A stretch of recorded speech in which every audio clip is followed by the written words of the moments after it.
राजा मोरे आलू बेचे बैठ के मंडी में, सैया मोरे भाटा बेचे बैठ के मंडी में। मैं तो मर गई ठंडी माँ, मैं तो मर गई ठंडी माँ, मैं तो मर गई ठंडी माँ, मैं तो मर गई ठंडी माँ। राजा मोरे आलू बेचे बैठ के मंडी में, सैया मोरे भाटा बेचे बैठ के मंडी में। मैं तो मर गई ठंडी माँ, मैं तो मर गई ठंडी माँ, मैं तो मर गई ठंडी माँ, मैं तो मर गई ठंडी माँ।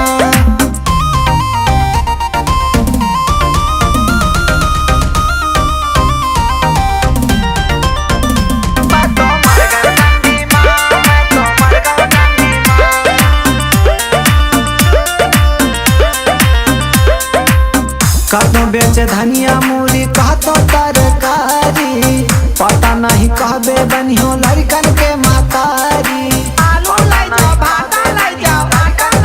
कहतो बेचिए धनिया मूली, कहतो तरकारी, पता नहीं कहबे बनियो लड़कन के मातारी।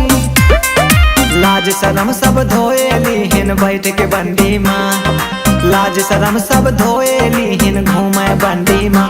मैं तो मर गई ठंडी माँ, मैं तो मर गई ठंडी माँ, मैं तो मर गई ठंडी माँ, मैं तो मर गई ठंडी माँ, मैं तो मर गई ठंडी माँ, मैं तो मर गई ठंडी माँ।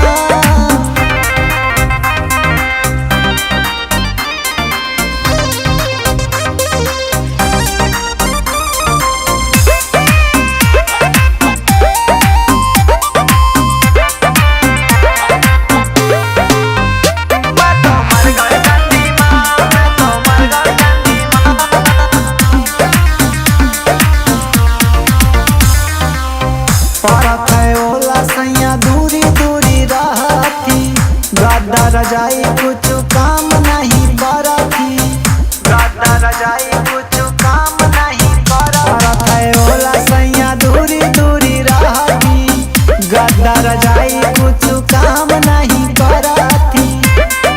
लागा था वे चलत चक्कर इनका मंडी में, मोका लागे चलत चक्कर इनका मंडी में। मैं तो मर गई ठंडी माँ, मैं तो मर गई ठंडी माँ, मैं तो मर गई ठंडी माँ, मैं तो मर गई ठंडी माँ, मैं तो मर गई ठंडी माँ, मैं तो मर गई ठंडी माँ। जब सब्जी बेचा करा तो बियाह कह के